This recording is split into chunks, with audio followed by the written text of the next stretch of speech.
معجزہ آیا، جیسا ماحول تھا ایسا معجزہ آیا۔ کلیم اللہ کے دور میں سحر تھا تو سحر کا معجزہ آیا اور عصائے موسیٰ سے فرعون کو نابود کیا۔ عیسیٰ کے دور میں طبابت تھا تو مردوں کو زندہ کرتے تھے۔ جب خاتم الانبیاء احمد مصطفیٰ حضرت محمد مصطفیٰ کے نبوت ایک زمانے کے لیے نہیں، ایک قوم کے لیے نہیں، ایک قبیلے کے لیے نہیں، بلکہ رہتی دنیا تک وما ارسلناک الا رحمۃ للعالمین رسول اللہ۔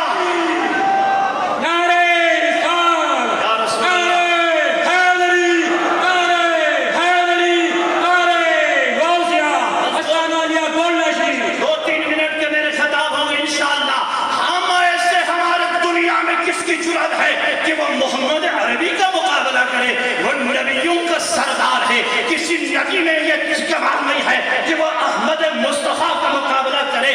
خدا نے ہر نبی کو اگر رسول اللہ کی قیادت کہاں تک ہے، رسول اللہ کی ولایت کہاں تک ہے، تو ہمیں قرآن کو دیکھنا پڑے گا۔ محمد کو علم کہا ہے، والذی بعث فی الامیین رسولا، اس سے بڑا معجزہ کیا ہے؟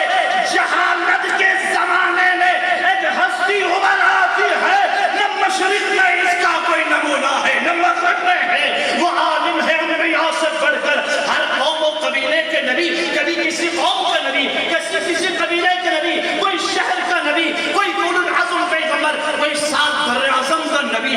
ہمارے احمد مصطفیٰ کی ولایت کہاں تک ہے تو قرآن میں دیکھنا پڑے گا۔ پہلے اللہ کی ربوبیت کہاں ہے تو سورہ حمد فرماتا ہے الحمد للہ رب العالمین، خدا وہ ہے جو عالمین کا رب ہے۔ وما ارسلناک الا رحمۃ للعالمین، جہاں جہاں خدا رب ہے وہاں وہاں محمد نبی ہے، محمد رحمت۔ خدا کی قسم احمد مصطفیٰ صلی اللہ علیہ وسلم، ٹائم نہیں ہے، 2 منٹ اور رہا کر لوں گا۔ کون ہے جو رسول اللہ نے قرآن لے کے آیا؟ قرآن کا مقابلہ تو کرو۔ ان کنتم فی ریب مما نزلنا علی عبدنا فاتوا بسورۃ من مثلہ۔ اے پورے دنیا کی طاقتوں، آؤ احمد مصطفیٰ کے علم کا مقابلہ کرو۔ توحید کا ذکر قرآن میں، نبوت کا ذکر قرآن میں، انبیاء کا ذکر قرآن میں، قیامت کا ذکر قرآن میں، کہکشانوں کا تذکرہ قرآن میں۔ یسبح للہ ما فی السماوات والارض وهو العزیز الحکیم۔ ہر ذکر قرآن میں موجود ہے، والدین کا احترام قرآن میں موجود ہے، قصص انبیاء قرآن میں موجود ہے، قبر کا بحث قرآن میں ہے، معاد قرآن میں ہے، تمام تر توحید کا تذکرہ قرآن میں ہے۔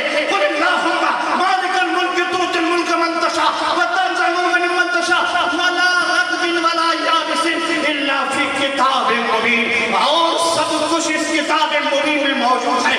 کہیں مزمل کہا، کہیں مدثر